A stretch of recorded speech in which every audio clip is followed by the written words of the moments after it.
Okay. It is Saturday, July 11th at 9:53 p.m. That means it's time for another update.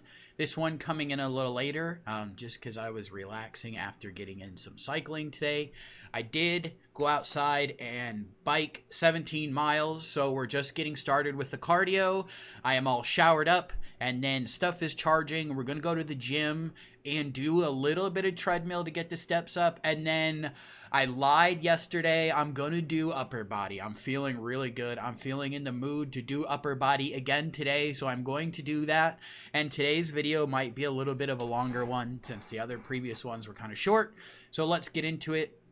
So today's weigh-in was exact same as yesterday, 269.4. Not really worried with days where I go up or I stay at the same weight because that's normal. And as long as I'm below 270, I'm pretty happy with that. So exact same weight as yesterday.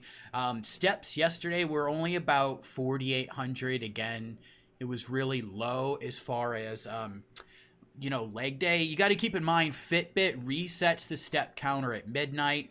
So if I get steps in after midnight, they will count towards the next day, which is what's going to happen because I did do treadmill after I did leg day. I just didn't do so much before. So 4,800 steps yesterday, really low number. That's perfectly fine because with a 2,800 calorie output, I checked my food log for yesterday. I only had 1,500 calories in, so that's still a 1,300 calorie deficit. That is still a significant deficit from yesterday. Today's deficit is shaping up to be pretty high as well. But before we jump into today, let's go over yesterday. So 269.4 for the weight. That's fine. 4,800 steps. Could have been higher, but it's leg day. And I don't want to have anybody carry me out to my car on leg day, so I try to go kind of easy on the legs and then crush it the next day. So 4,800 steps, 2,800 calories out. That's like a 1,300 calorie deficit. Today we're going to kill it though. And then as far as, today I was going to do a cardio only day, but I'm going to go to the gym, do some cardio, maybe like an hour's worth, and then after 12 o'clock switch into upper body, which I'm going to kind of go over my gym routine as well, because I did want to answer your question from yesterday's video. So my weight, so with me losing as much weight as I have, I am a gigantic advocate for going to the gym when losing weight. Resistance training. When you first go look at Obese to Beast or anybody who's lost a significant amount of weight, the first thing they kind of always say is, man, I wish I would have started going to the gym earlier.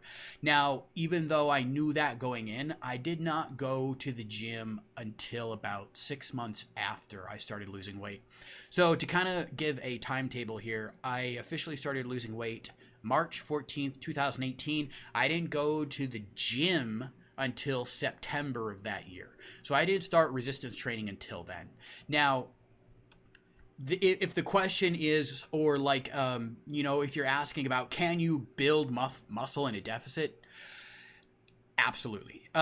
From my experience, absolutely. I'm going to link a couple of videos below from Greg Doucette. I love Greg Doucette on YouTube. He has a degree in kinesiology and he's a trainer.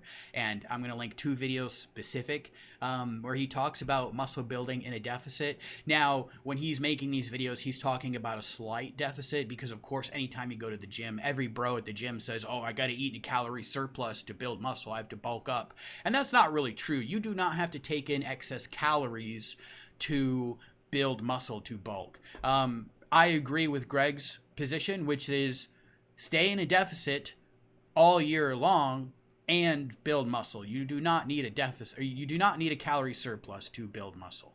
And it makes sense, right? Even when you're not building muscle, with your metabolism, when you eat in a deficit, any calories your body needs to sustain itself, it will grab from body fat. If you are stimulating your muscles for growth, any caloric needs will come from body fat on your body. So why do you need to eat in a calorie surplus? You don't. That's my take on it, but I will link the videos. And then as well as, so as a big boy, I would say as a big boy, there is this like idea that you have strength just because you carry around a heavy body, and it's true, you kind of do. Do I think my muscles have grown in size? No, I just think the pudge around them is gone, so they're more visible. But has my strength increased? Absolutely. Again, back in September, when I started going to the gym, when I first started doing bench press, I could do the bar with like maybe a quarter on it, and that was really difficult. Bench press was probably my most active exercise until I think it was maybe early 2019. I fucked up and I did it too much where I hurt my shoulder. I was progressively gaining strength. Again, you're talking about somebody who hasn't been in the gym since high school. And when I first got on the bench, the 45-pound bar plus a quarter on each side. So you're talking 95 pounds. I could barely bench 95 pounds. Now, when I actually gave a crap about getting a personal record for a one rep max, I got up to 270, and then I just hurt my shoulder and I could not bench for like the next 8 months. So I went from, being able to barely do 95 pounds to a one rep max of 270. And then after that, I just gave up on caring about one rep max. And honestly, as long as I can get in a workout with a plate on each side, like my kind of ideal would be like, I would love to be able to push 225 for sets. And I was able to do that for a little while, but after I hurt my shoulder, I just have not benched for maybe a year. I'm only just now starting to get into it because it just, I don't know what I hurt in my shoulder, but it hurt for a long time. So, to kind of answer the question, can you build strength in a deficit? From my experience, absolutely. I mean, simultaneously while losing weight, I was able to increase the weight and repetitions on all of my exercises. Now, again, I did have a period of time in 2019 from probably June to December where I actually gained weight, or I was eating at like a maintenance. So, from my experience, I can't really say if eating at such a large caloric deficit really hindered any strength, progress. I really can't say. But you can absolutely, as far as I can tell, gain strength while being in a calorie deficit. And again, do your own research, but the fitness people that I follow or tend to take their advice are people who kind of don't try to sell me something and don't try to sell me bullcrap. And I trust what Greg Doucette says because he explains it in a way where it makes sense. It's very simple.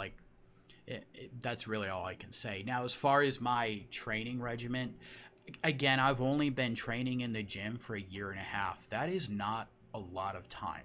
When you are talking about a hobby or a lifestyle that is probably going to encompass the rest of your life, only doing it for a year and a half is such a small time.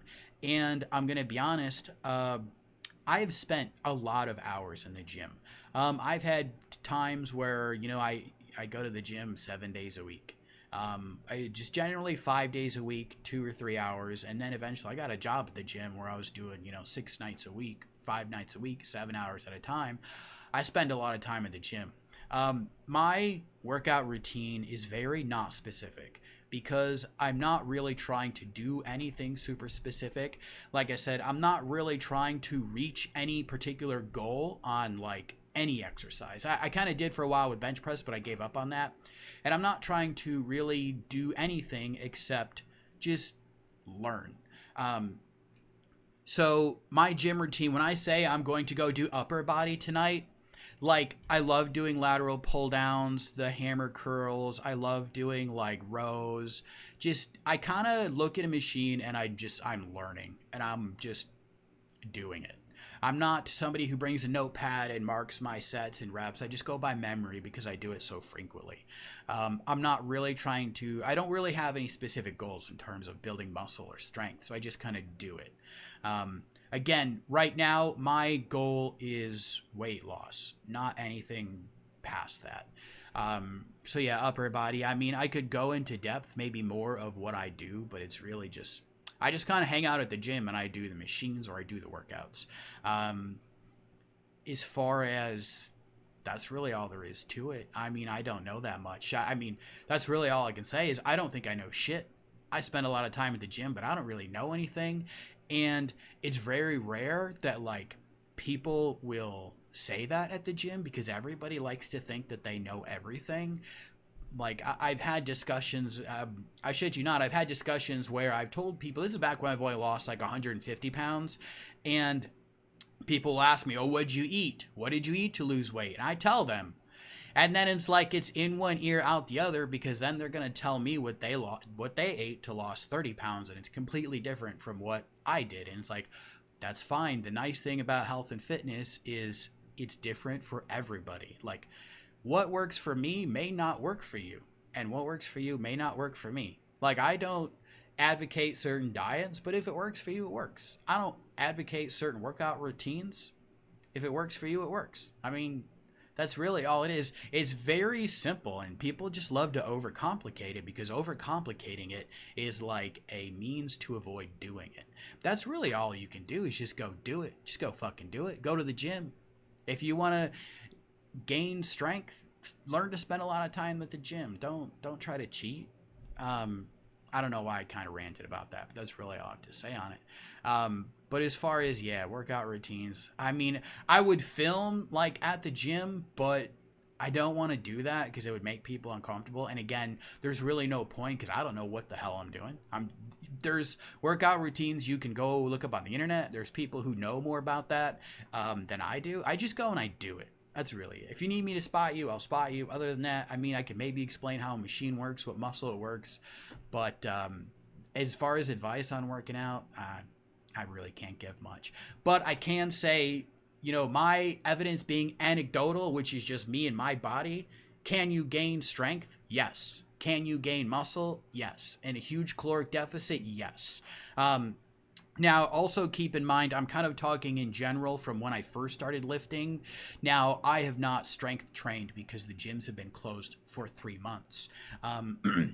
Now, do I think that I've lost strength in those 3 months now that I'm able to go back to the gym and resistance train? Yes. But it should come back very quickly.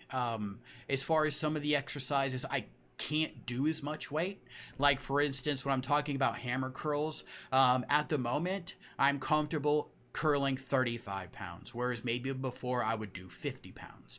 Now, that's not because I can't do 50 pounds. I just feel like I don't want to jump into it too quickly. Again, I've only been at the gym again 2 weeks, and I don't want to jump into it too fast. I'm seeing people at the gym doing like tricep pull downs 180 pounds while he's quarter repping it, and I don't know why he's doing that. I don't know who you're trying to show off for, but you need to, like, if you have not been training this whole time, you need to go slow because, you know, it's true. If you hurt yourself, you are going to set yourself back so far. So right now I'm just kind of going slow. I expect it'll probably be a month before I get back to where I was, at least as far as a majority. And as far as exercise routine, yeah, it's nothing specific. I don't follow any specific routines. When I actually did sign up for Beyond the Iron, I am wearing their shirt right now. They did have a nutrition-only plan and a nutrition and like workout regimen plan. And I told them, yeah, man, the workout regimen plan, I'm not really interested in that. Because again, as long as you're at the gym and you're doing something, you're doing better than most people. I'm not a bodybuilder. I don't think I'll ever be a bodybuilder. So my routine does not need to be that specific. If I was training for like a specific goal, like one thing I might actually start training for in the wintertime is like stamina as far as cycling, because I would like to see if I could do like a really long cycle session, which is something I wanted to do this year, but because of COVID, I might have to wait till next year. So if I'm not training for any specific purpose, my workout regimen is not that specific. Like I said, when I go upper body, I just kind of peruse the gym. I know the machines that I typically do. I will usually try to alternate kind of machines or workouts. So when I did upper body, 2 days ago, I did not do bench press. When I do upper body tonight, as long as it's available, I'll do bench press. So the only thing I do is I keep it different. Again, that goes with cardio. That's why sometimes I will talk about how, I've walked 10 miles tonight. And if you notice on the Fitbit stats, I really haven't been walking that much. My interests kind of change as well. It's just I do what works for me. That's really all I can say, and it's not the same for everybody. And this video is going on 15 minutes. I've just been kind of blabbing my mouth. If that answered your question, I hope it did. If not, feel free to ask a different question or ask it again and clarify, and I will try to be as specific as I can. But again, just because I've lost 200 pounds doesn't mean I know shit. And I will see you guys tomorrow.